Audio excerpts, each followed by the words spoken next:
Assalamualaikum warahmatullahi wabarakatuh. Saya Muhammad Safar Akbari, NIM 0910515803190057. Mahasiswa Program Studi Ilmu Pemerintahan, Fakultas Ilmu Sosial dan Ilmu Politik, Universitas Muhammadiyah Sidendeng Rapang. Dan pada kesempatan kali ini, saya akan membahas beberapa hal terkait materi lingkungan eksternal sistem politik. Dan pada pembahasan kita pada kali ini, terdapat 3 topik bahasan, yakni yang pertama, tujuan dari lingkungan eksternal sistem politik itu sendiri. Dan yang kedua, klasifikasi lingkungan masyarakat internasional. Yang ketiga, pelestarian hubungan Indonesia dengan lingkungan eksternal sistem politik. Namun, sebelum kita membahas 3 topik tersebut, terlebih dahulu kita harus mengetahui pengertian dari lingkungan eksternal sistem politik. Lingkungan eksternal sistem politik, atau yang lebih banyak dikenal dengan lingkungan masyarakat internasional, adalah lingkungan masyarakat suatu negara yang berada berbatasan dengan wilayah negara, baik regional maupun internasional, yang satu sama lain memiliki saling ketergantungan. Dan setelah kita mengetahui pengertian dari lingkungan eksternal sistem politik, kita melangkah kepada pembahasan kita yang pertama, yakni tujuan lingkungan eksternal sistem politik. Tujuan yang pertama adalah menjadi forum bagi menjaga perdamaian kawasan. Yang kedua adalah menjadi forum kerjasama dalam rangka membangun hubungan dalam bidang ekonomi, sosial budaya, dan juga hankam.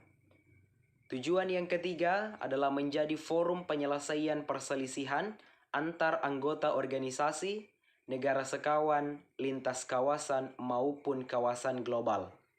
Dan secara umum, tujuan lingkungan eksternal sistem politik terdapat pada pembukaan Undang-Undang Dasar 1945, tepatnya pada alinea kedua, yang pada dasarnya membahas tentang tujuan dari kerjasama antar kedua negara, antar Indonesia dan dengan negara lainnya, yaitu untuk mendapatkan keuntungan dalam membangun hubungan dalam bidang ekonomi, sosial budaya, dan juga hankam.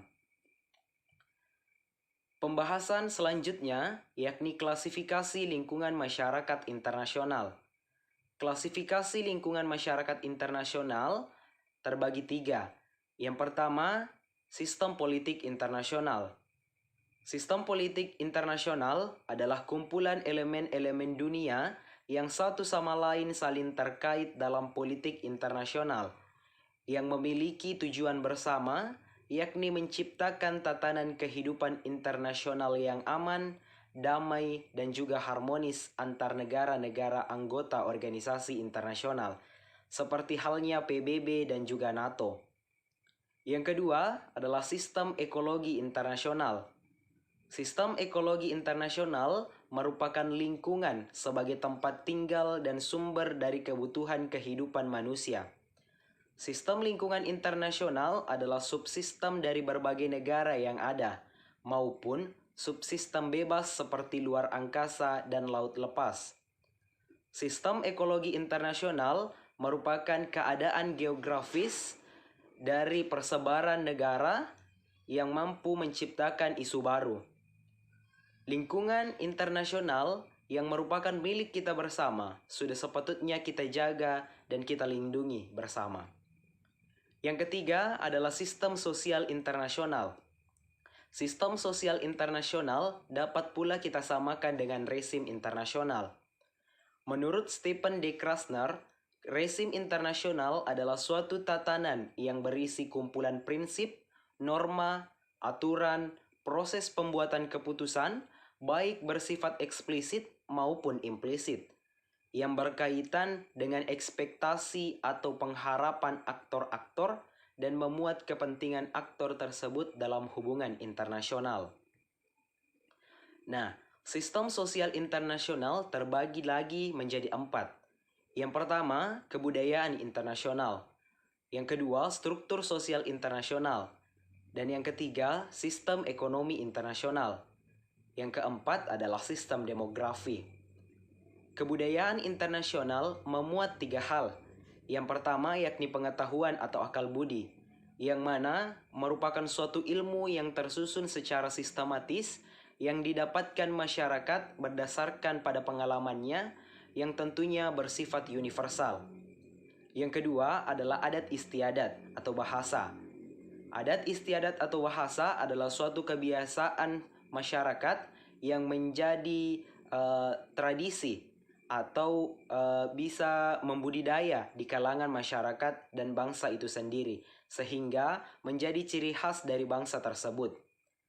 Bagian terakhir dari kebudayaan internasional adalah peradaban. Peradaban atau kemajuan tentunya dapat didapatkan oleh suatu negara melalui tingkat pendidikan, sistem politik, dan sebagainya.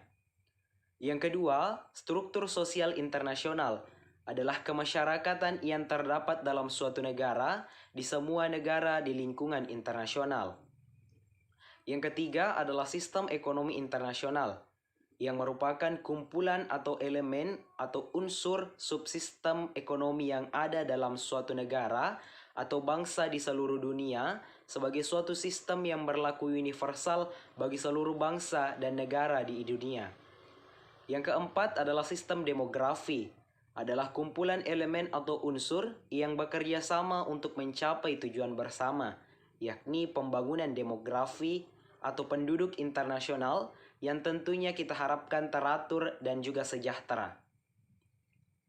Nah, pembahasan yang terakhir adalah pelestarian hubungan Indonesia dengan lingkungan eksternal sistem politik, yang mana merupakan kebijakan politik luar negeri yang ditetapkan oleh Indonesia, yang tentunya hal ini mencerminkan karakter dan juga jati diri Indonesia, yang nantinya akan menjadi pembeda antara Indonesia dengan aktor atau negara lainnya. Apalagi yang kita ketahui bahwa Indonesia dengan kebijakan politik luar negeri yang bebas aktif tentunya akan menjadikan Indonesia terlepas dari sifat ketergantungan terhadap aktor lainnya, sehingga Indonesia dapat lebih fleksibel dalam menjalankan perannya dalam hubungan internasional. Sekian dari pembahasan kita mengenai lingkungan eksternal sistem politik. Terima kasih. Wassalamualaikum warahmatullahi wabarakatuh.